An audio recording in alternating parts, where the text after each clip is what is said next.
Alhamdulillahilladzi Direkam, Zak. hadana li hada wa ma kunna linahtadiya laula an hadanallah. Allahumma shalli wa sallim barik ala sayyidina Muhammadin wa ala alihi washabbihi ajma'in, amma ba'du.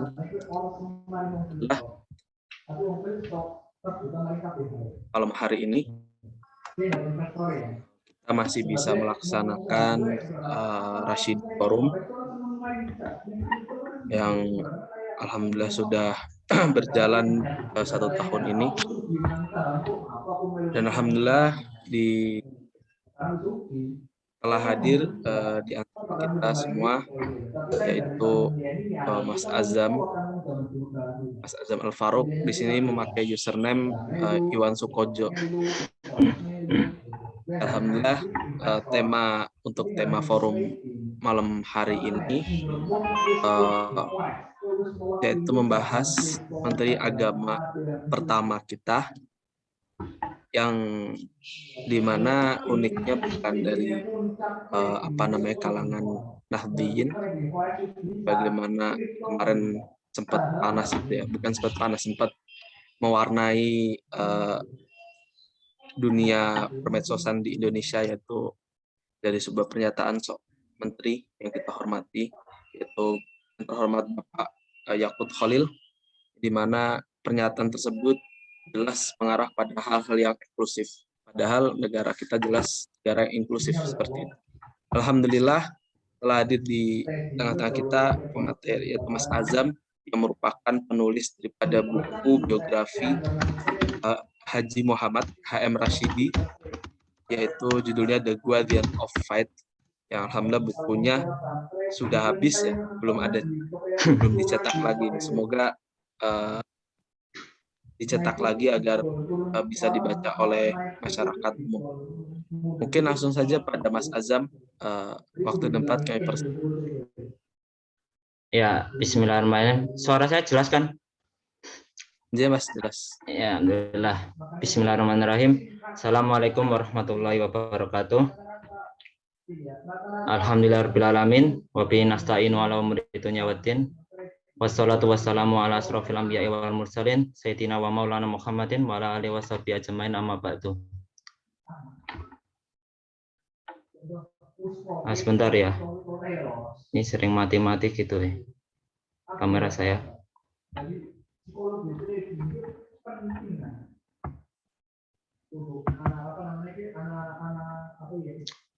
Ya mungkin ini ya sembari video saya kembali lagi. Jadi alhamdulillah sudah ada lagi ya videonya. Ya alhamdulillah. Sebentar. Ya, kemarin beberapa waktu yang lalu saudara Iza minta kepada saya ya, Jam besok ngisi ya. Waduh, suruh ngisi gitu. Saya sebetulnya pengen ini sih, dalam beberapa waktu ke depan tuh ingin menjelaskan sedikit tentang Al-Azhar ya, kaitannya dengan pendidikan dan sejarah perkembangannya gitu. Cuman ya kebetulan baru kemarin ada trending isu Pak Menteri, Pak Menteri Agama itu kan ya sebenarnya agak lucu juga sih menurut saya tuh.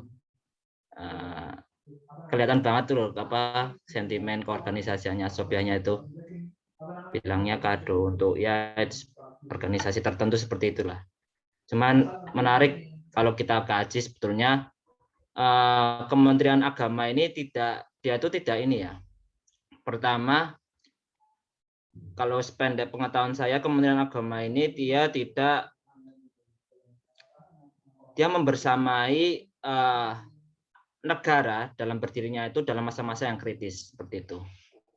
Gejolak revolusi itu ada itu, termasuk satu kementerian-kementerian yang awal-awal seperti itu. Bahkan secara de facto-nya Kementerian Agama itu dia sudah ada sejak zaman kolonial Belanda atau Jepang seperti itu. Cuman menariknya nanti kita akan kaji secara sekilas lah. Karena kebetulan beliau ya, Allah yarham, Profesor Dr. Haji Muhammad Rashidi ini sebagai satu termasuk ya founding father. Walaupun sebetulnya secara lebih dirunut lagi sudah ada akar-akarnya seperti itu. Alhamdulillah pada kesempatan kali ini ya dengan keterbatasan referensi yang saya punya, dalam hal ini saya ada dua buku yang ingin saya pamerkan. Ya pertama buku ini bisa dilihat kan, ini fotokopian sih. Kalau saya punya aslinya 70 tahun Profesor Dr. Hamid Rashidi. Di sini ada babak khusus mengenai ketika beliau menjabat dalam pemerintahan, yaitu ketika masuk sebagai sebagai menteri. Nah, di situ nanti dijelaskan beberapa kronik hidupnya yang menarik untuk kita diskusikan pada malam hari ini. Dan yang kedua, yang ini mungkin lebih khusus ya nih Menteri-Menteri Agama RI, biografi sosial dan politik. Ini bukunya itu ditulis sama kerjasama kalau nggak salah Indonesian Netherlands Cooperation in Islamic Studies dan Pusat Pengkajian Islam dan Masyarakat PPIM Badan Litbang Agama Departemen Agama RI. Nah, ini buku ini kerjasama, dan menariknya buku ini memang tebal, 550 halaman. Kemarin sebenarnya saya punya fotokopiannya di rumah itu, cuman ya karena saya pas itu belum ada keinginan untuk membawa di sini, ya kodaro saya bapak saya itu dicari gak ketemu-temu. Kemarin ya udah saya cobalah cari searching di Google itu, wah alhamdulillah ada e-booknya. Nanti coba kita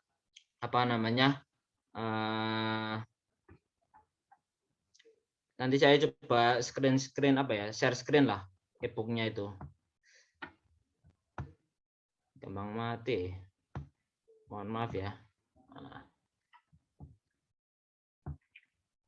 Oke, supaya mempersingkat waktu saja, saya nggak jadi fokus ya. Coba nih saya screen e-booknya dulu. Sebentar.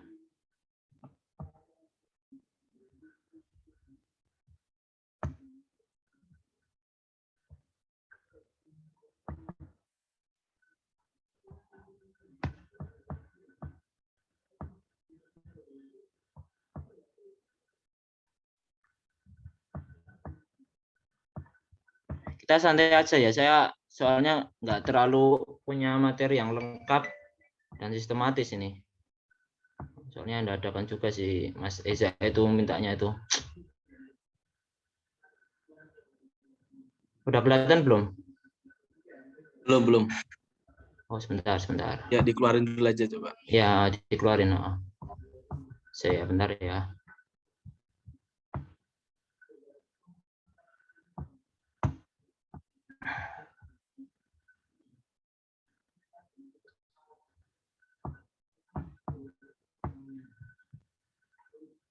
Ini nggak tahu nih kok kamera saya udah mati sekarang tuh. Ini padahal coba tak hubungin ke lab ke HP biar lebih bagus sih.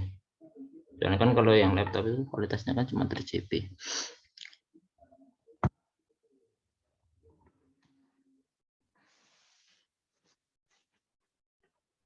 Mohon maaf ya, sebentar ya.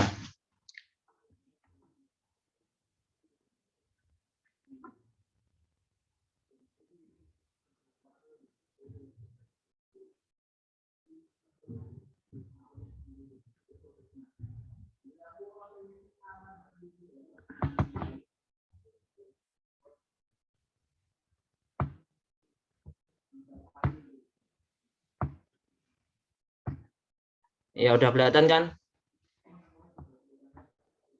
Udah Mas. Ya, jelas. Ini belum.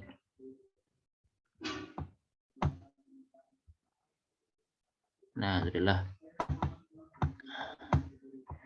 Sebentar, ini tak gimana sih ini?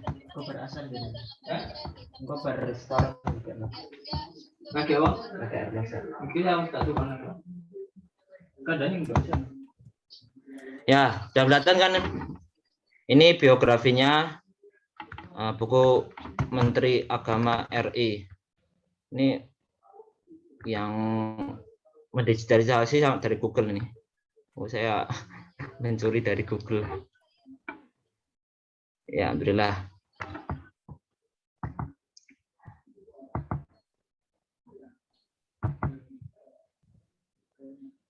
Bentar, kita cari dulu yang mana sih bagiannya itu.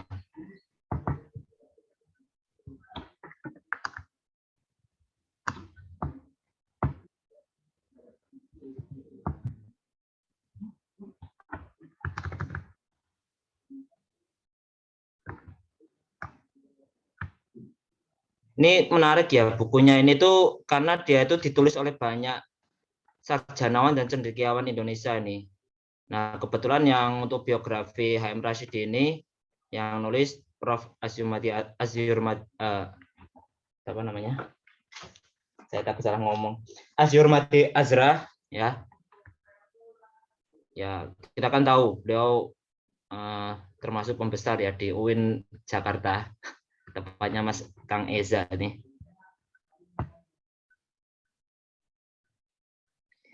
Mana ya? Nah, ini untuk yang bagian pertama nih ya. HM Rashidi BA. Nah, ini kenapa masih tulis BA ini karena beliau saat menjabat itu hanya ini ya, setahu saya itu baru pulang dari Kairo, dari Universitas Kairo dan dapat gelar BA, sarjana filsafat saat itu. Ya, termasuk awal-awal mula sarjana filsafat. Ini menarik ya, di bagian awal ini langsung ada pujian. Dan pujiannya tuh ini, apa namanya?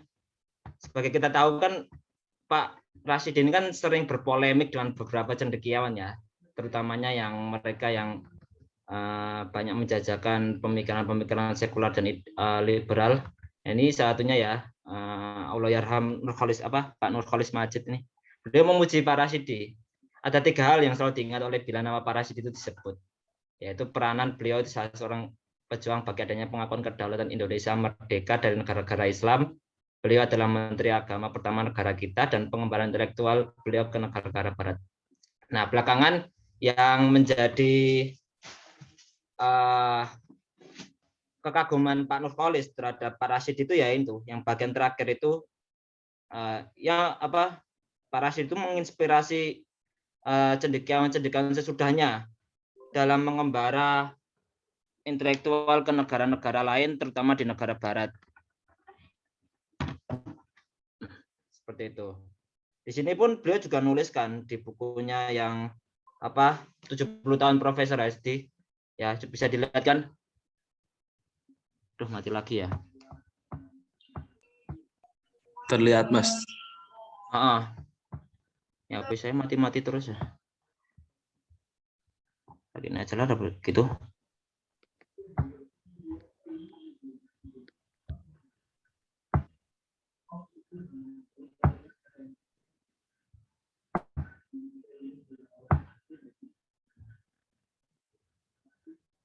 Oh ya. Jadi apa namanya? Beliau Pak Nurkolis Majid itu menuliskan di dalam satu bunga rampai 70 tahun Prof. Dr. HM Rashidi dengan judul sekitar usaha membangkitkan etos intelektual Islam di Indonesia. Ini patut kita kagumi ya. Sebanyak apapun ya perbedaan kita terhadap para pemikir-pemikir di luar itu, bahkan yang menyampai unsur prinsip kita juga tetap harus bertenggang rasa. Dalam artian memang sikap penghormatan itu perlu dan itu penting seperti itu. Ya, tanpa berpanjang kalam, kita ini aja ya. Saya ingin membahas terlebih dahulu awal mula Kementerian Agama itu terbentuk. Nah, ini kan yang kemarin juga jadi statementnya Pak Menteri Agama itu kan kalau nggak salah dibilang ini ya, apa konsekuensi dari penghapusan 7 kata di Piagam Jakarta itu kan. Sebenarnya itu menurut saya itu sebenarnya itu dia tidak ada kaitan langsung karena itu tuh apa namanya masih ada banyak peristiwa lain sejak itu dan Kementerian Agama sendiri juga punya konteks sebab khusus kenapa ada. Ya, nih beliau menjelaskan ya kontroversi Kementerian Agama dalam subbab itu ya Pak Azra itu menjelaskan menarik sekali kalau kita lihat. Nah, di sini dijelaskan kan tidak jelas sebetulnya kapan Kementerian Agama itu memiliki kronologi rinci sebelum pembentukan apa namanya secara institusional seperti itu. Di sini cuma dituliskan adanya pengaduan dari Badan Pimpinan Komite Nasional Indonesia Pusat. Nah, ini KNIP ini adalah jika bakal DPR dan proses legislasi badan-badan legislasi Indonesia saat ini. Nah, saya itu kan ada KNIP itu memiliki beberapa banyak cabang ya pada residen-residen di beberapa wilayah di Indonesia. Satu yang mengusulkan adanya pembentukan Kementerian Agama itu dia adalah wakil BPKNIP dari daerah Banyumas, Karsiden Banyumas. Ya. Kemudian diajukan oleh siapa? Ini tokohnya, Kiai Haji Abu Dardiri. Di teks. Ya, Kiai Haji Abu Dardiri ini. Beliau tuh bukan termasuk ini ya. Bukan termasuk beliau termasuk tokoh Muhammadiyah sependek pengetahuan saya. Dan beberapa ada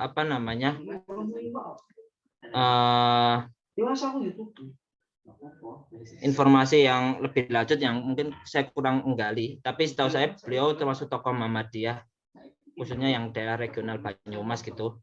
Nah, pada tanggal 11 November 1946 bersama dua rekan yang lain, Kiai Haji Soleh Suaidi dan M. Sukoso Wirjo Saputro, ya, bersama-sama mengusulkan mengajukan proposal pendirian Kementerian Agama. Nah, ternyata gayung bersambut seperti itu. Usulannya diterima oleh beberapa tokoh seperti Muhammad Nasir, Muwardi, dan Marzuki Mahdi, dan Kato Sudarmo. Yang semua itu menjadi merupakan anggota KNIP. Seperti itu. Akhirnya setelah adanya beberapa proses lebih lanjut dirapatkan pada tanggal 25 sampai 28 November 1945 di Fakultas Kedokteran UI Salemba. Ya, dulu kan kita nggak punya gedung-gedung pemerintahan ya pas zaman revolusi itu. Sedangkan UI sendiri kan dulu kan juga bekas institusi di milik Belanda kan. Kalau nggak salah itu apa namanya tuh? Seperti itu. Jadi menarik sekali ya di sini karena ada musyawarah dan akhirnya dengan aklamasi Presiden Soekarno langsung menunjuk supaya pendirian Kementerian Agama ini segera dilaksanakan lewat keputusan ketetapan nomor 1 sampai dengan seterusnya pada 3 Januari 1946 ini. Berbunyi Presiden Republik Indonesia mengingat usul Perdana Menteri dan Badan Pekerja Komite Nasional Pusat memutuskan mengadakan Departemen Agama. Nah, belakangan sosialisasi itu baru disampaikan oleh Menteri Agama pertama, yaitu H.M. Rasidi di Corong Radio RRI di Yogyakarta. Ya, menarik sebetulnya kenapa Kementerian Agama ini dibentuk pada saat Kabinet Syahrir yang kedua bergulir seperti itu. Bukan kabinet sejak awal-awal. Nah, ini kan kalau kita melihat dalam dunia politik sebetulnya itu istilahnya tidak ada ya mungkin dibilang intrik politik seperti itu ya. Jadi ada yang bilang itu sebetulnya Kementerian Agama ini termasuk pancingan orang-orang belakangnya Syahrir itu untuk mendapat dukungan politis umat Muslim, atau bahkan ada yang sampai memfitnah di dalam tulisan ini itu langkah umat Muslim yang gagal setelah terhapusnya 7 kata pada Piagam Jakarta itu untuk mendirikan negara Islam dan sebagainya. Ya, ini kan sebetulnya agak ya susah banget lah untuk kita terima ya sebagai umat Muslim. Karena bagaimanapun sebenarnya secara kronologis ya sudah saya sebutkan itu secara de facto Kementerian Agama itu sudah ada sejak zaman penjajahan Jepang dan Belanda. Contohnya ketika di Jepang ini ada namanya Departemen Sumubuni.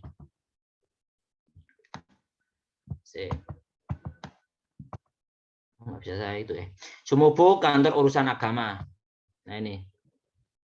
Kalau di yang lebih belakang lagi, presiden itu ditemukan di zaman penjajahan Belanda namanya Head Kantor for Inland Zaken, kantor urusan pribumi Islam.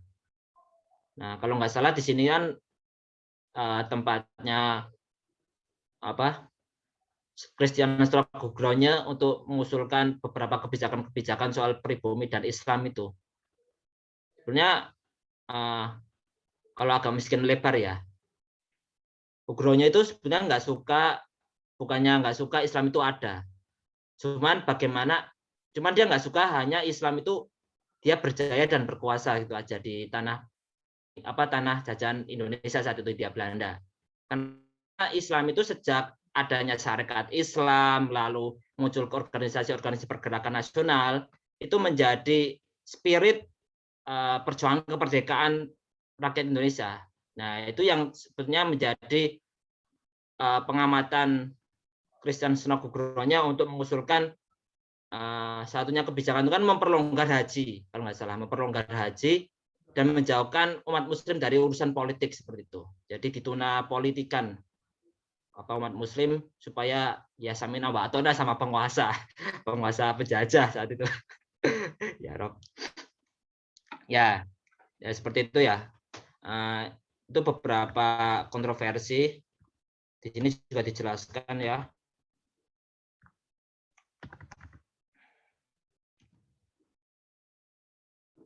Nah ini bagian dari strategi Syahrir untuk mendapatkan dukungan dari kabinetnya. Ini yang biasa orang-orang yang ngasih kritik itu ya mungkin dari partai-partai yang mungkin tidak berhaluan Islam lah. Katakan Rosyan Anwar ini tokoh sosialis.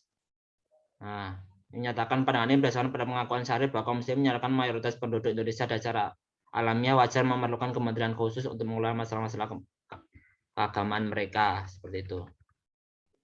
Bahkan yang kayak agak kasar kan kayak non muslim dan nasionalis ini yang sampai menuduh ya. Jadi lebih jauh lagi di antara mereka ada yang menuduh bahwa Kementerian Agama merupakan langkah pertama kaum muslim untuk mewujudkan negara Islam di Indonesia setelah mereka gagal dalam sidang PBO PKI menjadikan Islam sebagai dasar negara. Nah, ini kan kritikan yang keras sekali ya, bahkan mungkin stereotipikal dan tidak mendasar ya, historis seperti itu. Dan tokohnya kan JWM Bakar, pemimpin Katolik. Ya biasa kalau dalam politik itu tidak ada teman, tidak ada kawan, yang ada kepentingan yang abadi. Ya seperti itu. Nah, menarik di sini. Kita masuk ke dalam lokusnya ya. Mungkin saya ini perlu jelaskan dulu ya biografi secara ringkas dulu dari Profesor Dr. M. Rasidi. Ya, beliau yang sebagaimana kita ketahui ya, termasuk satu cendekiawan Muslim yang terkenal di awal-awal abad kemerdekaan. Lahir 20 Mei 1915 bertepatan dengan 4 Rajab 1333 Hijriah di Kota Gede, Yogyakarta. Nama kecilnya itu Saridi, ya. Kenapa ada nama Rasidi itu belakangan, setelah nanti ada perjalanan kehidupan beliau secara religio intelektualnya. Nah, sebagian besar hidupnya itu dihabiskan di kampung halaman di Kota Gede, Yogyakarta. Beliau pun menceritakan sendiri bahwa sebenarnya latar belakang keluarga beliau itu tidak ya Islam-Islam banget lah seperti itu. Atau dalam mungkin kalau bahasa kita itu ya agak abangan, ya Islam KTP seperti itu. Luarnya Islam tapi dalamnya masih banyak mempraktekkan ya TBC mudahnya ya kalau kita bahasanya itu takhayul khurafat. Khurafat itu kan C itu KH, khurafat seperti itu. Ya di beberapa bukunya seperti mengapa aku memeluk agama Islam dijelaskan di awal itu. Nah tadi di awal tulisan juga nih. Sebentar. Kalau di sini kayaknya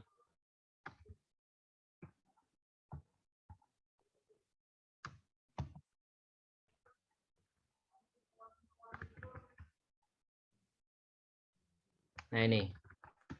Di sini loh. Aku ini seorang warga negara Indonesia dari suku Jawa. Keluargaku adalah keluarga yang biasa disebut keluarga abangan. Artinya beragama Islam tapi tidak melakukan ibadat sehari-hari. Aku belajar agama Islam berat bagiku untuk melakukan sembahyang 5 kali. Seringkali aku meninggalkan aku merangkap sembahyang, ini namanya qada, orang Jawa namanya qala dan sebagainya itu. Dan ini memang menunjukkan ya konteks masyarakat Jawa saat Indonesia awal-awal kemerdekaan itu memang masih terjadi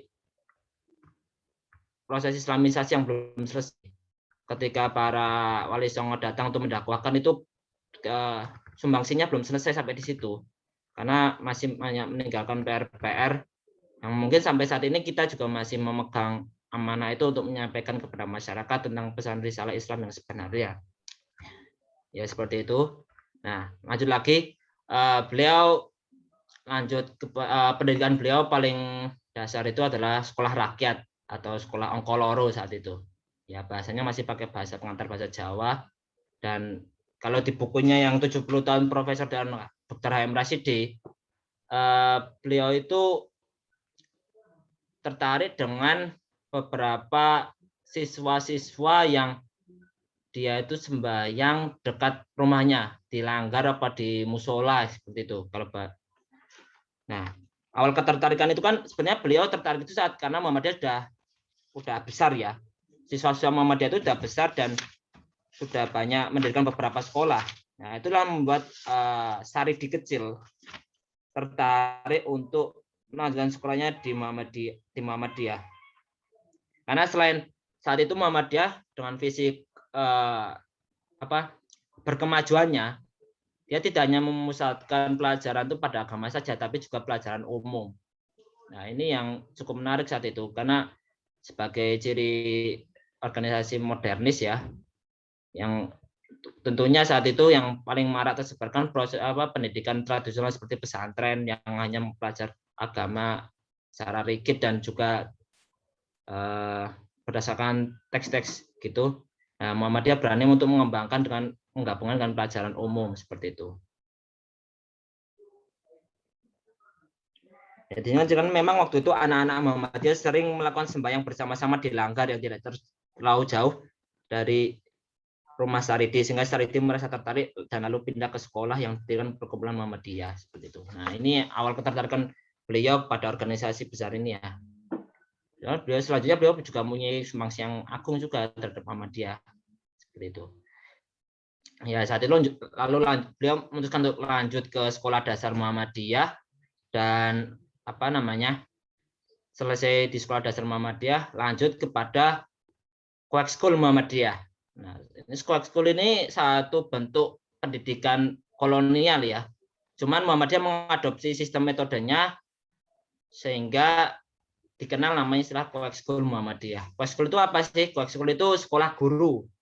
Jadi alumni-alumninya diharapkan menjadi calon tenaga pekerja, calon tenaga pengajar untuk kebutuhan sekolah-sekolah saat itu. Jadi Belanda itu memang saat itu banyak mendirikan sekolah-sekolah dan juga tentunya sekolah guru guna untuk menyuplai pasukan tenaga pengajarnya untuk tidak habis. Nah, singkat cerita beliau pergi di situ, lalu secara mudahnya beliau tidak puas. Nah, tidak puas karena giroh Saridi kecil terhadap pengetahuan itu sangat besar, dan dia merasakan kebosanan karena sekalipun dia Quake School saat itu mengadakan integrasi antara pendidikan umum dan pendidikan agama, namun metode yang disampaikan masih lawas, yaitu sekitar membaca kitab dan membacakannya dan hafalan seperti itu.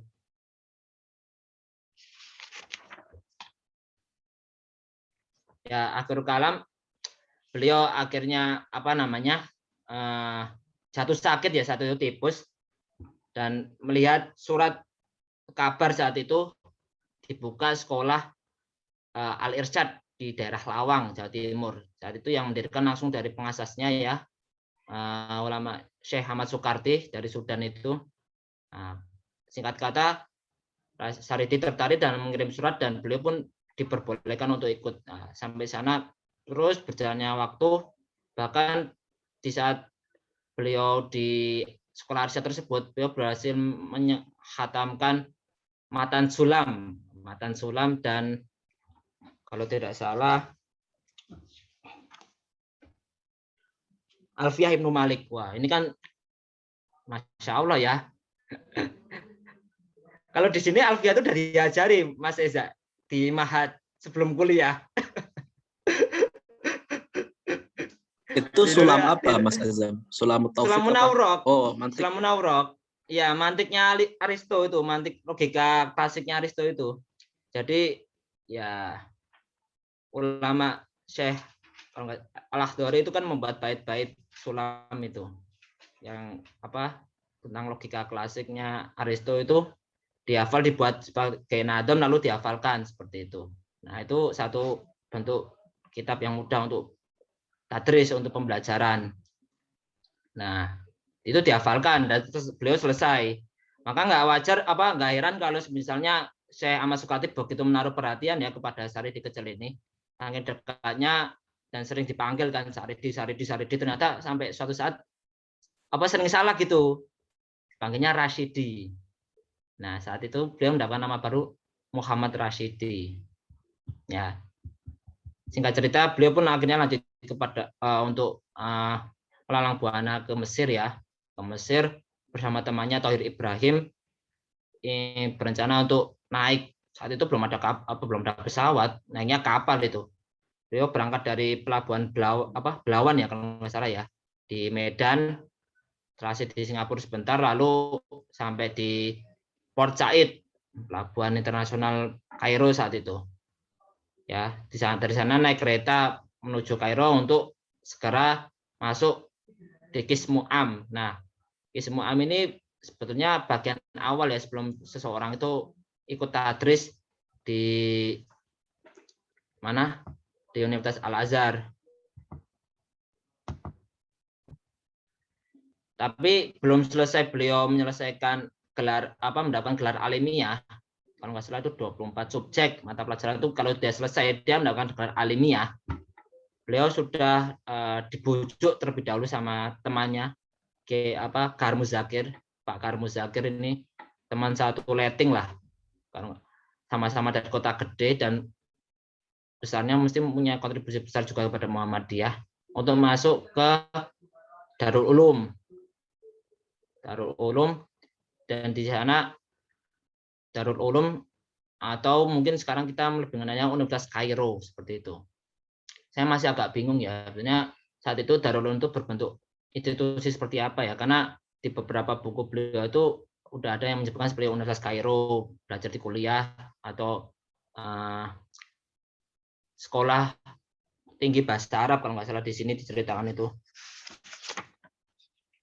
Ya, singkat kata beliau akhirnya masuk ke Fakultas Filsafat, dan itu kan masih baru-baru itu Fakultas Filsafat, dan akhirnya beliau termasuk ya lulusan dari Indonesia pertama itu, karena saat itu masih sedikit dan baru dibuka. Selesai pulang ke Indonesia.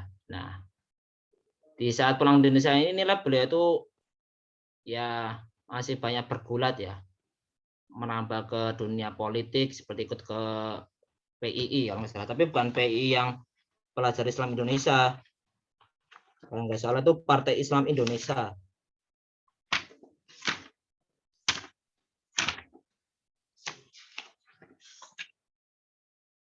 Ya, Partai Islam Indonesia yang didirikan awal Desember 1938 di Solo di rumah kediaman Dr. Satiman Wirjo Sanjoyo.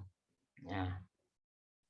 Beliau ikut dalam partai tersebut dan juga banyak beberapa perkumpulan lain seperti Islamic Student Club, lalu sempat juga mengajar di pesantren Luhur di Solo, dan akhirnya singkat cerita ketika di Jakarta dan sudah dilirik oleh banyak tokoh-tokoh saat itu, beliau pun akhirnya dipanggil untuk mengisi kabinet Syahrir II.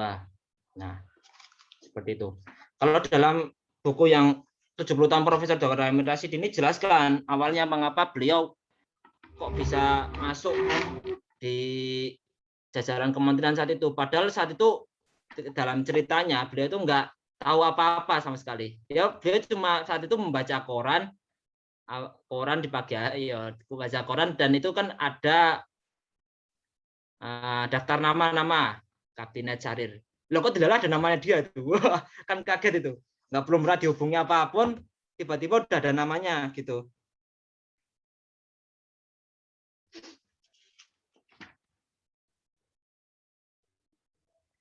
Akhirnya setelah beberapa hari ada utusan dari Syahrir untuk menemui beliau dan untuk mengajak pada rapat kabinet. Sini kayaknya dijelaskan di sini.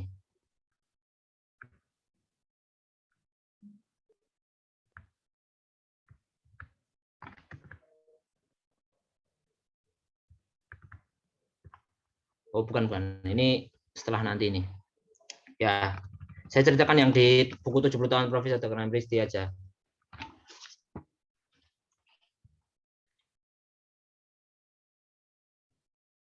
Ya, ini Kabinet Syahrir itu terdiri dari 16 kementerian termasuk Kementerian Negara. Nah, yang perlu digarisbawahi sebelumnya, Pak M. Rashidi itu beliau menjabat sebagai menteri itu pada 2 kabinet. Pertama Kabinet Syahrir pertama dan Kabinet Syahrir kedua.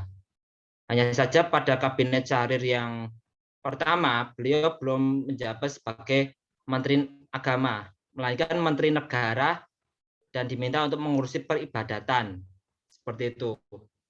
Dan bahwa sebelumnya juga itu Menteri Negara itu juga dipegang oleh Bapak Wahid Hasyim. Seperti itu.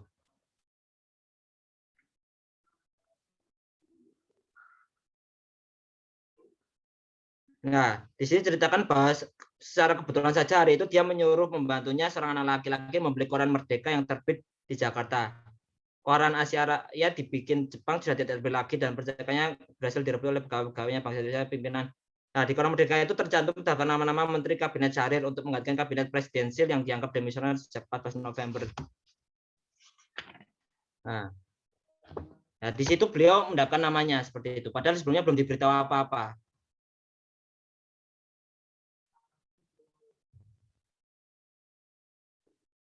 Padahal saat itu juga suasana nasional sedang genting-gentingnya, karena saat itu Belanda ingin menguasai lagi Indonesia lewat agresi militer 1 dan 2 yang terbit setelah kemerdekaan Indonesia setelah proklamasi seperti itu.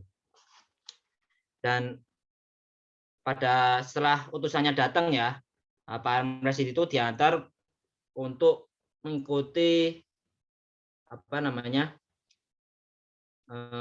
sidang di Jalan Kebon Kacang di kediaman Syahrir di situ. Nah, di situ tuh ya kalau negara awal-awal itu kan belum punya apa-apa ya, maksudnya itu tidak ada kayak ya akomodasi mobil sekarang yang bagus seperti itu atau ya bodyguard belum. Dulu tuh ya kalau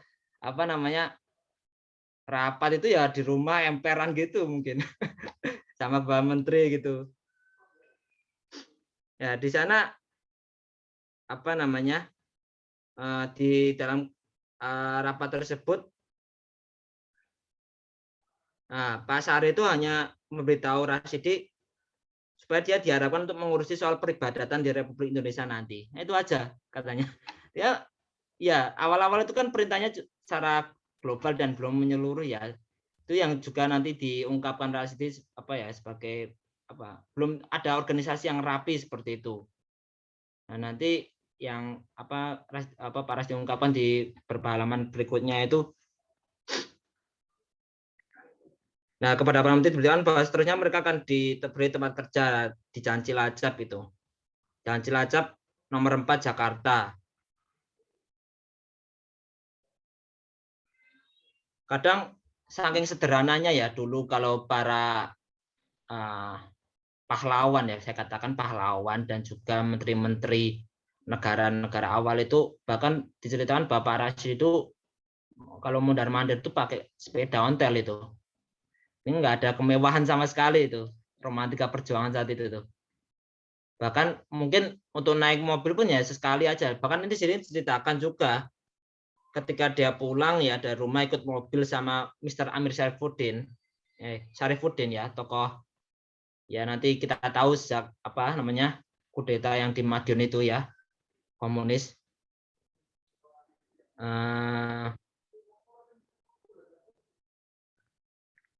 Ketika hampir sampai di kediaman rumah di Kebun Kacang itu ada beberapa pertempuran antara barisan rakyat melawan pasukan Nica. Nah, saya sudah ada itu Belanda dengan pasukan Nica untuk agresi militer pertama itu. Ya akhirnya kalang kabut ya. Maksudnya naik mobil terus ada di tengah-tengahnya tembak-tembakan gitu. Akhirnya kan keluar dan masuk gang-gang dan akhirnya bisa sampai tempat yang dituju seperti itu. Ini bagi saya termasuk romantis, hal yang perlu dipelajari dan mungkin kehilangan relevansinya saat ini ya. Betapa kemewahan yang kita dapati saat ini tuh ya kita harus banyak berkaca lah ya sama para pendahulu kita seperti itu. Ya seperti itu beberapa cerita-cerita di balik Profesor Dr. H.M. Rasidi ya sampai beliau menjabat sebagai Menteri Negara.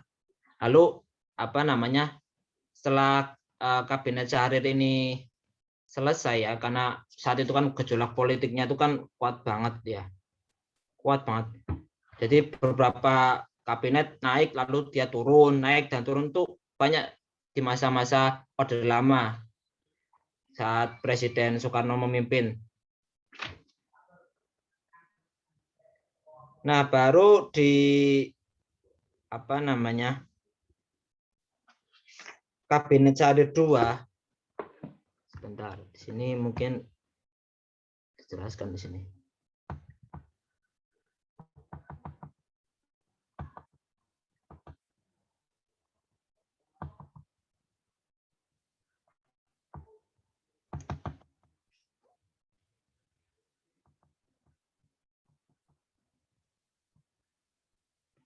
Oh ya, yang di awal-awal ini. Ya.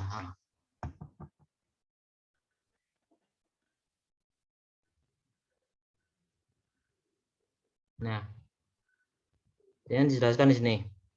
Rasidi pernah menjadi Menteri Negara dalam kabinet sebelumnya, Kabinet Syahrir 1 tanggal 14 November 1945 sampai 12 Maret 1946. Dia hanya menangani permasalahan umat Islam, peribadatan umat Islam yang menggantikan Wahid Hasyim seperti itu. Baru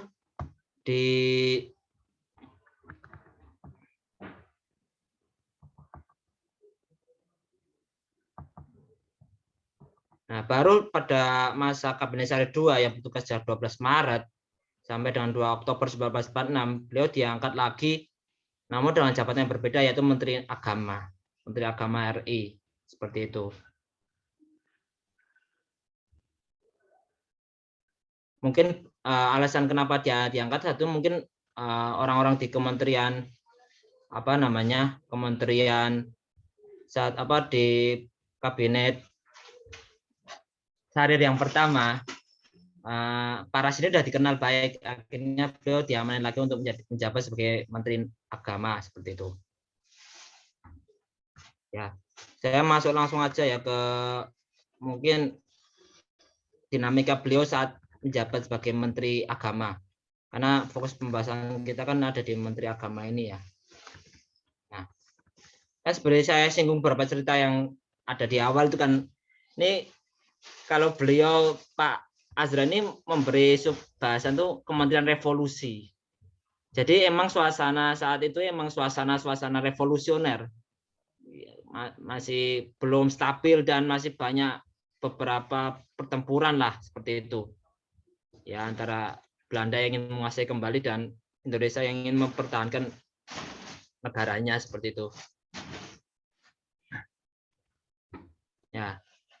Saat itu kan ketika Jakarta telah diduduki oleh Belanda, Batavia diduduki oleh Belanda, maka pemerintahan pusat hijrah ke Yogyakarta pada tanggal 12 Maret 1946. Nah, dulu alamannya itu di Jalan Bintara nomor 9 Yogyakarta, kemudian pindah ke Jalan Malioboro nomor 10. Nah, ini sekali lagi ini ada jasa Kiai Haji Abu Dardiri dan Kiai Haji Mukhtar yang mungkin tadi sudah disinggung di awal ya, Kiai Haji Abu Dardiri. Nah, di masa awal-awal inilah Pak Rasidi itu sebagaimana kita tahu ya, kan beliau kan mengawali kementerian yang baru saja berdiri. Nah, selayaknya orang yang baru mengawali itu, beliau banyak melakukan ya peletakan dasar-dasar lalu menggarisbawahi kebijakan-kebijakan apa yang mungkin bisa dilanjutkan untuk seterusnya seperti itu. Dan juga mungkin penjelasan. Dan mungkin di awal-awal juga beliau juga menekankan pentingnya Kementerian Agama ini. Kalau bahasanya kan ini mencurahkan banyak perhatian dan energi untuk memberikan penjelasan di seputar Ration Etre kementerian ini. Ya, beliau banyak melakukan sosialisasi urgensi adanya Kementerian Agama ini. Satunya ketika ada konferensi Kementerian Agama seluruh Jawa dan Madura untuk yang diselenggarakan di Surakarta ya pada 17 sampai 18 Maret 1946. Nah, sebetulnya beliau sangat menekankan sekali bahwa sebenarnya selain untuk merealisasikan pasal 28 UUD 1945, Kementerian Agama ini berusaha untuk mengakhiri ekses-ekses pemecah belah umat beragama yang akibat penjajahan Belanda dan perjuangan Jepang ya. Saat itu sebenarnya rakyat Indonesia itu benar-benar dipolarisasi ya antar umat beragama saat adanya pendudukan Jepang dan Belanda itu, di mana Belanda kan apa ya namanya kan bawa 3G kan slogannya tuh, glory, gospel dan apa gold. Ya, glory, gospel dan gold. Agama ini yang mungkin bisa jadi apa ya motivasi penjajah untuk menyebarluaskan di tanah jajahannya seperti itu. Nah, saat itu memang banyak sekali ekses-ekses ya atau friksi apa ya, friksi perpecahan mungkin sebagian besar mungkin di kalangan Kristiani dan umat Islam ya seperti itu. Tapi di sini beliau Pak Menteri Agama tuh Pak Rasyid itu berusaha untuk ini ya mengakomodasi kebutuhan umat beragama Indonesia, termasuk ajakan apa namanya usulan untuk adanya pemisahan secara kelembagaan apa ya, secara mungkin bisa dikatakan biar agama negara itu tidak terlalu mengurusi lah urusan negara apa urusan agama gitu dari kalangan Katolik dan Protestan ini. Usulan ini sebenarnya wajar saja karena sebagaimana kita tahu kan agama Kristen itu kan kekristenan itu kan sudah mengalami proses sekularisasi ya saat proses Renaissance dan juga setelah abad pertengahan ya kemarahan para saintis kepada para gerejawan, para rohaniawan seperti itu. Dan jadi agama Kristen ya dalam tanda kutip tersekularisasikan, dan paham seperti ini kan sudah banyak dikaji ya. Bukunya Harvey Cook itu yang The Secular City itu bahkan sampai mencari dalilnya. Dalil sekularisme di Bible seperti itu. Ada legitimasi aslinya itu. Ya itu menarik sekali sebenarnya untuk dibahas, tapi mungkin bukan fokus kita saat ini ya. Jadi bahasanya di sini cukup menarik ya, keterangan beliau itu menenangkan umat Kristiani yang khawatir bahwa Kementerian Agama akan memberikan perhatian besar kepada penganut agama Islam seperti itu. Jadi ya supaya para ini ya bersikap adil lah pada masyarakat agamawan, masyarakat beragama seperti itu. Nah, di sisi lain juga Pak Rasidi juga melakukan manajemen, proses manajemen dan konsolidasi tentang ranah-ranah kerja Kementerian Agama seperti itu. Nah, karena kementerian ini termasuk yang baru-baru dan juga mungkin datanya juga nggak terlalu baru juga, tapi sebenarnya udah ada kementerian lain gitu. Nah, beliau ingin menetapkan jalur-jalur koordinasi, jalur-jalur tugas dan wewenang apa yang ingin diemban oleh Kementerian Agama. Di sini ada beberapa ini ya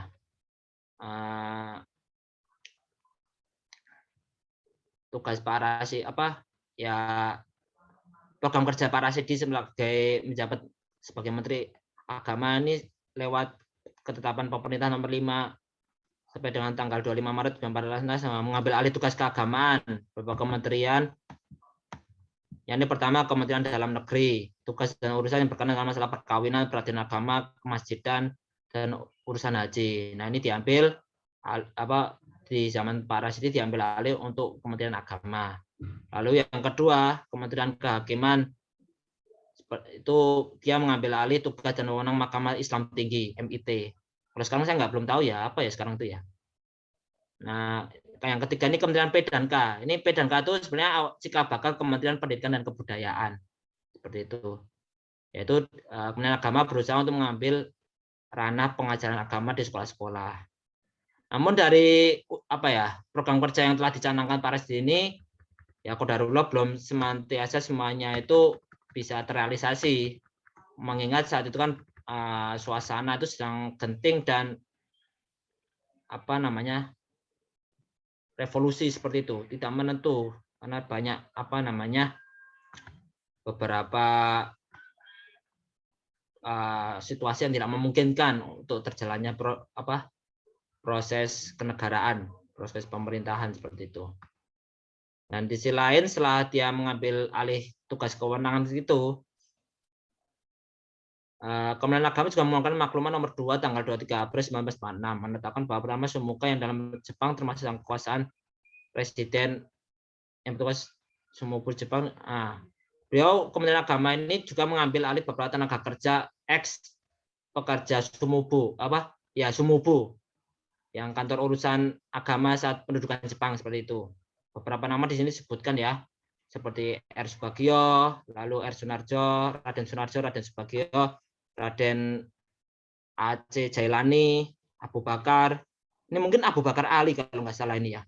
Jalan di Malioboro itu loh, yang pada hunting. Itu kalau nggak salah tokoh kementerian juga.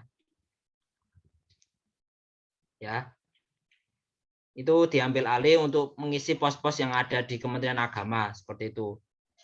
Dan juga mungkin ya tadi setelah bekas-bekas Sumubu itu ya itu dijadikan di bawah kontrol Kementerian Agama, juga hak pengasuhan seperti pengangkatan penghulu dan lenrat dan juga ketuarat agama yang sebenarnya ada di tangan residen diambil oleh Kementerian Agama. Ketiga juga hak untuk mengangkat penghulu masjid yang sebelumnya ada di tangan bupati diambil alih juga agama. Seperti itu beberapa program rancangan dari ya Pak Muhammad Rasidi seperti itu. Nah, ini beberapa muskilah ya tadi kan belum bisa terlaksana sepenuhnya ya karena mengingat zaman revolusi seperti itu. Ya, itu mungkin yang bisa saya sampaikan ya Mas Eza. Kita serahkan kepada forum aja supaya bisa dielaborasi lebih bagus. Ya, cukup dari saya ya. Saya tutup. Wassalamualaikum warahmatullahi wabarakatuh. Waalaikumsalam warahmatullahi wabarakatuh. Terima kasih Mas Azam atas pemaparannya. Sangat menarik tadi Mas. Bagi saya bagaimana mengenal Prof. Rasidi ini.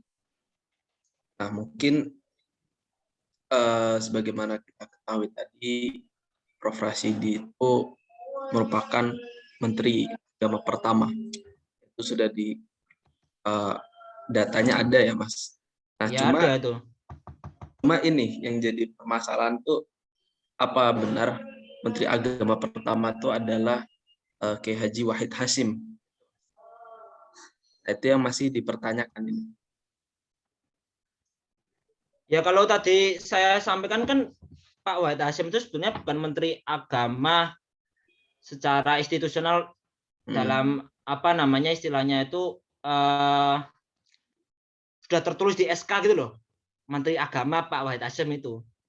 Kalau sejauh pembacaan saya Pak Wahid Hasyim ini beliau menjabat sebagai Menteri Negara. Hanya saja saat itu kan Menteri Negara itu kan dia tidak hanya punya ini ya, masih pada pemecahan belah tugas-tugas dan kewajiban. Satunya yang mengurusi peribadatan seperti itu. Nah, pada saat zaman kabinet presidensil ketika itu masih RIS kalau nggak salah itu. Nah, Pak Wahid Hasyim itu diangkat untuk menjadi Menteri Negara yang mengurusi peribadatan itu. Nah, baru setelah itu estafetnya diajukan kepada Pak Muhammad Rasidi. Kalau di sini kalau nggak salah dijelaskan juga di awal-awal itu di bagian pembuka sama oleh ini Pak Taufik Abdullah. Nah, sastrawan ya, kita tahu kan beliau dia memberikan pengantar bagus ini Menteri Agama Republik Indonesia. Saya tadi sempat garis bawahi sih di sini tuh. Sebentar, saya cari dulu.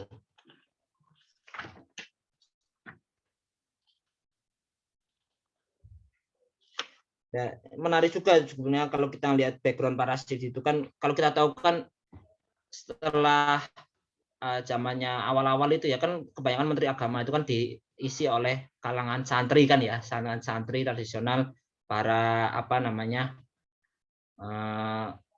alim ulama seperti itu. Namun di zaman para Rasyid itu pun alih-alih mengatakan apa ya, keluarga santri lah, keluarganya itu awalnya tuh abangan gitu. Ini kan cukup menarik. Cuman dalam pengembarannya kan berikutnya beliau menjadi cendekiawan yang ulung dan ya fakih dalam agama seperti itu.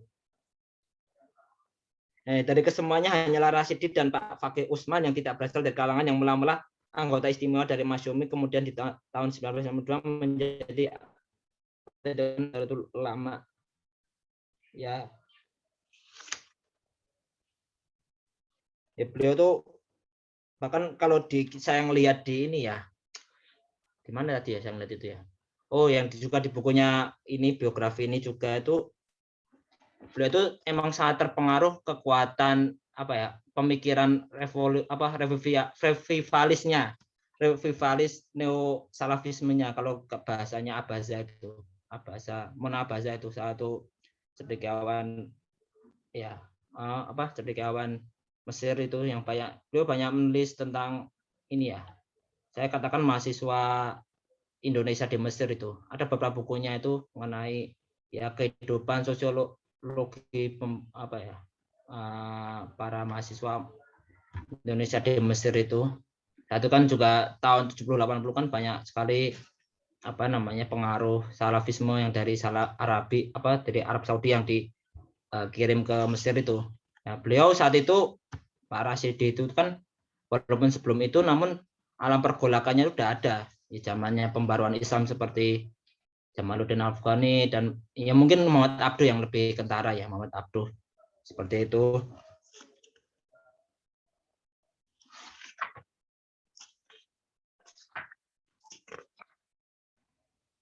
Nah, ini di sini dijelaskan sebenarnya nih.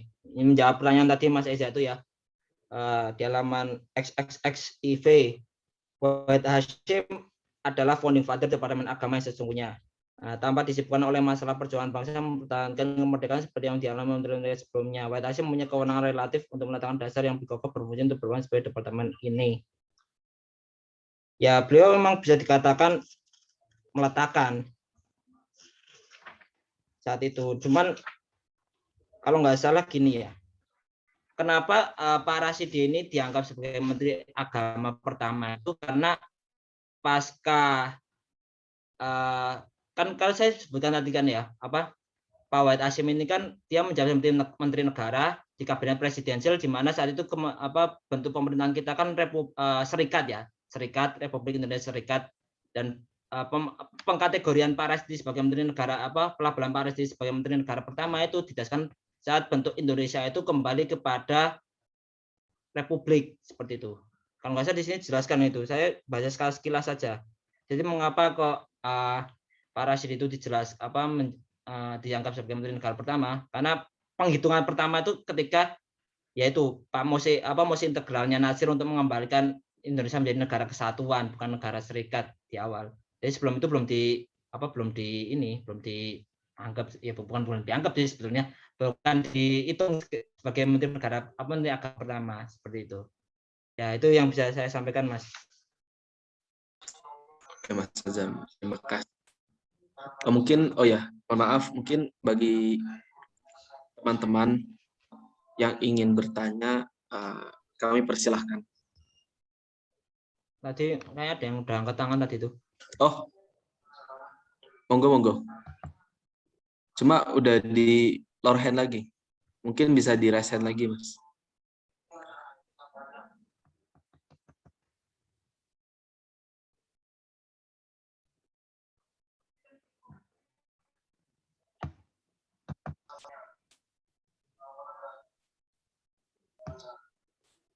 Oke, mungkin yang ingin bertanya silahkan. Ini dong, Mas Hafiz. Oh, Mas Hafiz. Monggo, Mas.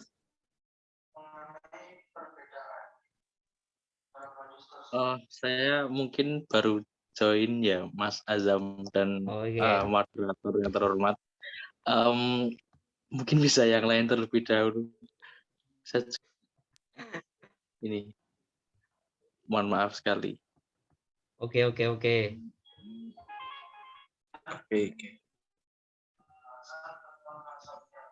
Tadi siapa yang raise hand ya?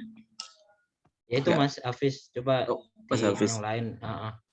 Oh ya, mungkin yang dari awal ada pertanyaan. Mungkin staf Gus Yakut ini. Awak sumpah Pak, staf ya. Ya mungkin ada orang dari Kementerian Agama Stafnya kempes. atau ada juga siapa nih? Banyak.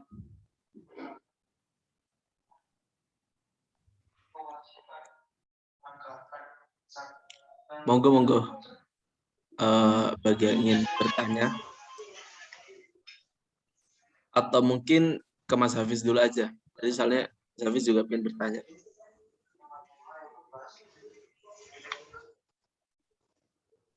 Mungkin izin bertanya materi Mas Azam Al-Faruq, Oke. penulis buku Ampun. dan moderator, mungkin bisa karena di buku tadi ya dijelaskan terkait dengan kondisi politik, saya juga ingin bertanya di dalam kacamata politik sih di pemerintahan waktu itu seperti itu, atau mungkin bisa digambarkan pada waktu itu seperti apa sih kok bisa dipercaya dan memiliki kapasitas yang besar dengan pada waktu itu Muhammadiyah, tokoh Muhammadiyah ya, dan mungkin awal-awal kemunculan beliau pada waktu itu dikenal dan seperti apa namanya perjuangan seperti itu. Terima kasih, mungkin itu dulu. Atau bisa ditangkap poinnya Mas moderator. Ya, monggo. Itu dulu sih, monggo bisa di Jadi ini bahas. tentang background background pemerintahan saat awal-awal Pak Rasdi menjabat seperti itu ya Mas Hafiz. Iya. Kok bisa dengan beliau dipercaya dan mungkin Muhammadiyah pada waktu itu ya. Iya. Kalau sepanjang pembacaan saya ini ya, beliau ini maksudnya dikenal atau enggaknya itu saya kurang tahu ya. Di sini enggak ada jelas kayak kenapa beliau ditarik dan sebagainya ya, alasan itu. Cuman ya kalau kita lihat cara pembacaan secara secara umumnya kenapa beliau bisa diikutkan dalam kabinet itu karena saat itu memang Iya, Indonesia ya dalam tanda kutip ya belum punya beberapa cendekiawan. Sedikit maksudnya kan zaman penjajahan, zaman revolusi itu orang kuliah di luar negeri mungkin tidak ada. Cuman yang memiliki kapasitas memadai dan itu maksudnya yang diinginkan saat itu kan juga mungkin masih tergolong sedikit ya. Itu mungkin satu kesimpulan saya mengapa Pak Rasidi bisa diangkat sebagai Menteri Agama ya saat itu. Oke. Masuk Ditambah saat itu poinnya. kan ditambahkan saat itu juga ini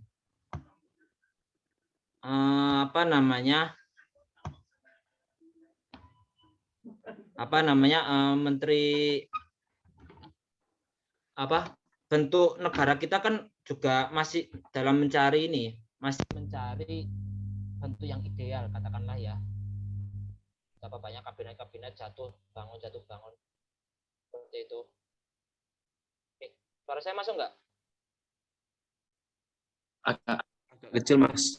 iya, kecil tadi udah mungkin tadi kesenggol.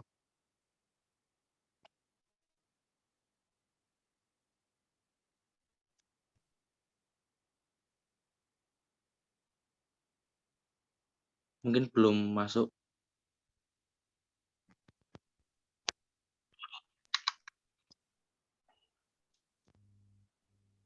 Belum, Mas. Dari saya belum masuk ya.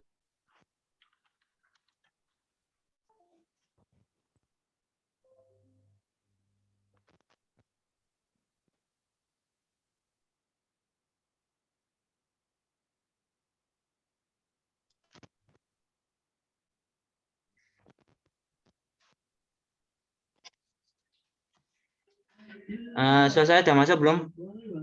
Nah, udah masuk. Ya, Ya itu mungkin ada masalah sedikit sama headset saya. Jadi emang saat itu suasana nasional kan masih genting dan belum stabil ya katakan. Jadi kalau dilihat di konteksnya emang belum menentu seperti itu.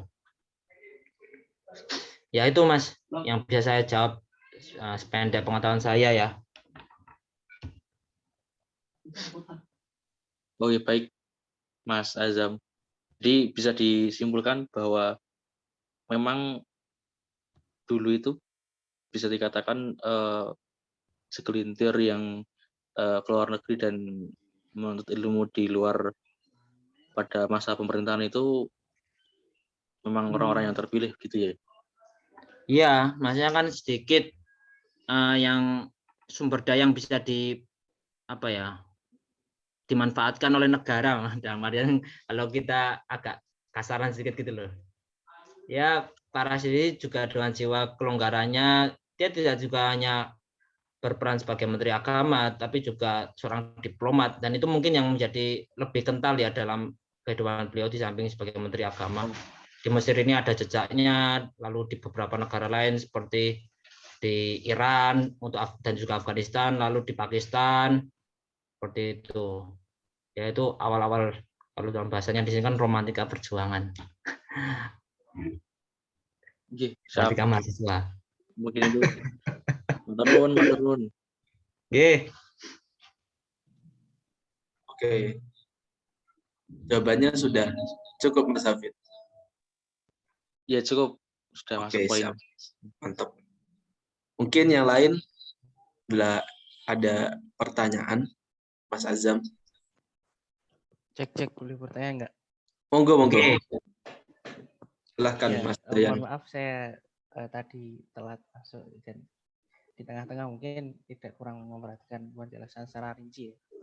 Tapi yang mau saya tanyakan itu, nah, menurut Mas Azam sendiri ataupun teman-teman semuanya,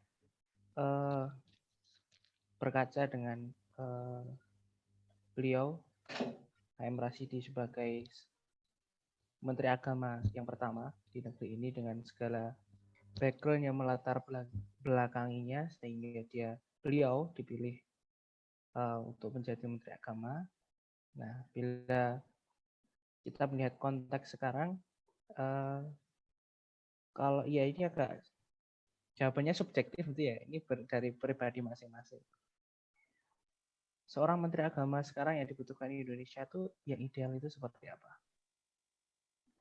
Apakah Gus Yakut ini ya tergantung ya ini semuanya itu tergantung yang berkuasa ya, yang memilih menteri itu juga ya. Tapi ya seyogyanya itu kalau menurut ya kita hanya di forum kecil ini semoga maksudnya nggak ada intervensi dari pihak-pihak lain jadi agak bebas itulah membicarakan hal yang demikian.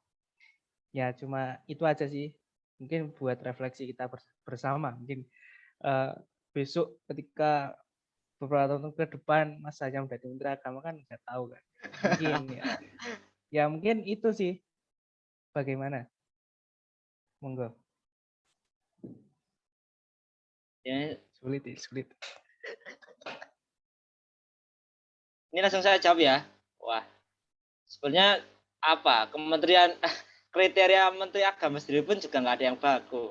Kalau kita lihat sejarahnya kan nggak hanya mungkin tadi kan sudah saya singgung ya.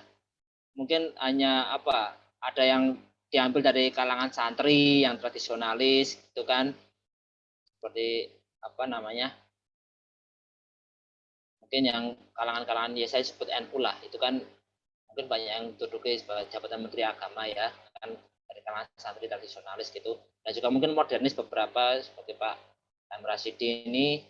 Tapi kita juga harus ingat Menteri Agama itu nggak seharusnya dia memiliki background kompetensi keilmuan. Katakan dari Orde Baru kita kenal namanya Pak Ratu Alimsyah Prawira Negara. Itu jabatan beliau apa? Militer. Kalau yang baru ini kan Pak ini ya, Pak Farudin kalau nggak salah kan namanya. Pak Rozi ya. Pak Rozi. Itu kan jabatannya juga militer. Sebetulnya saya sempat ini juga sih. Kalau yang dulu ada polemik yang pengangkatan Menteri Agama dari militer itu ada yang bilang seperti ini. Kalau nggak salah saya ingatnya tuh pokoknya intinya tuh menteri itu ya nggak harus semata-mata dia uji kompetensi agama bagus dan sebagainya ya. Cuman bagaimana dia bisa pintar memanajemen, pintar memimpin institusi dan mengarahkan mengorganisasi seperti itu. Ya itu mungkin juga bekal seorang pemimpin ya. Mungkin secara umum seperti itu. Cuman kalau kita lihat dalam konteks Kementerian Agama itu memang lebih layak dan lebih bijak jika ada kompetensi keilmuannya juga. Dan artian ya tepat-tepat juga kalau Pak Menteri Agama seperti kalau sebelum ada namanya Pak Kafrawi ya setelah Pak Rasidi, lalu yang anggota P3 itu siapa namanya tuh? Pak Surya Ali ya, Surya Ahmad Surya Dharma seperti itu. Lalu yang baru ini Pak Lukman Hakim. Nah, seperti itulah. Ya kalau kita ingin berkaca mungkin ya kita nggak ini aja ya, karena ini kan namanya kementerian kan ya ujung-ujungnya juga politik sih. bagi kue. Ini. Kau udah dukung aku kan ini. Kekasarannya kan seperti itu. Ya, cuman bagaimana kita ini aja. Saya lebih ingin memfokuskan diri kita pada kompetensi kita terlebih dahulu. Soal kita mau jadi apa besok tuh ya nantilah. Kita nggak usah terlalu ini aja lah. Tendensius pengen jadi menteri agama apa, atau pengen jadi ulama apa. Enggak, kita bekali dulu kita dengan ilmu, dengan kemampuan, dengan keahlian seperti itu. Nanti kan besok ya orang akan nyari kan. Makanya kalau tanpa kita mengharap, maksudnya kan bukannya kita ingin mengharapkan, cuman yang urgent bagi kita sendiri kan bagaimana kita melengkapi dan bagaimana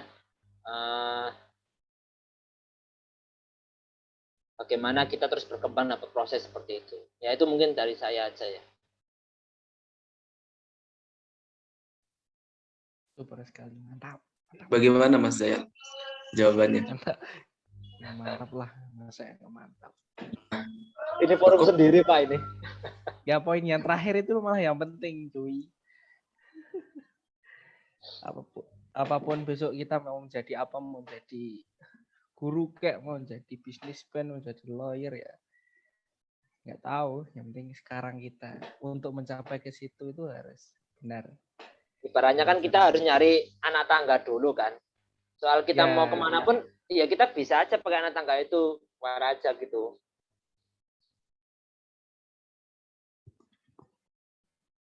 Ya gitu, Mas Moderator. Jam berapa sih? Oke, jam 9:30. 10 ya. Oke. Karena waktu sudah malam. Oke, mungkin satu pertanyaan lagi gimana, Mas? Oke. Kalau ada ya.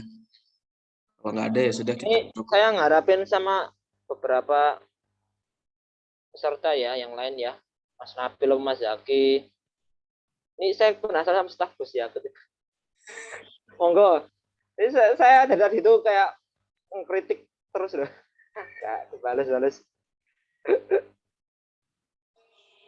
Atau mungkin ada Mas Ardur Koyum, atau ini juga insya Allah ada orang tua daripada pemateri kita. Ada Mas Rumha. Monggo. Dipersilahkan untuk bertanya. Mas Rumha. Kangen suaranya, Mas.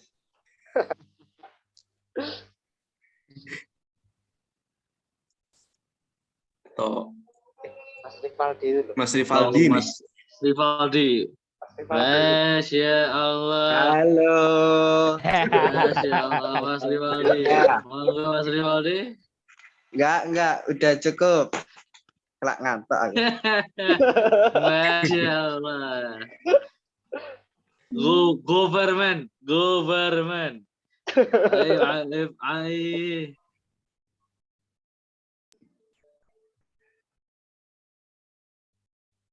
Ya mungkin dicukupkan aja Mas kalau nggak ada yang nanya. Dicukupkan kali ya. Heeh. Oke. Sebelumnya saya ucapkan terima kasih banyak pada Mas Azam yang sudah menyampaikan materi ini dengan begitu menarik dan tentu saja dengan didukung data-data yang ilmiah, sehingga ini juga penting sekali data-data ini untuk memperkuat kualitas, memperkuat fakta gitu. Dari kesimpulannya bisa saya ambil bahwasanya Rashidi adalah Menteri Agama daripada Kabinet Syahrir, walaupun memang Kiai Haji Wahid Hasyim beliau juga merupakan seorang founder, jadi beliau juga tidak bisa dilepaskan perannya.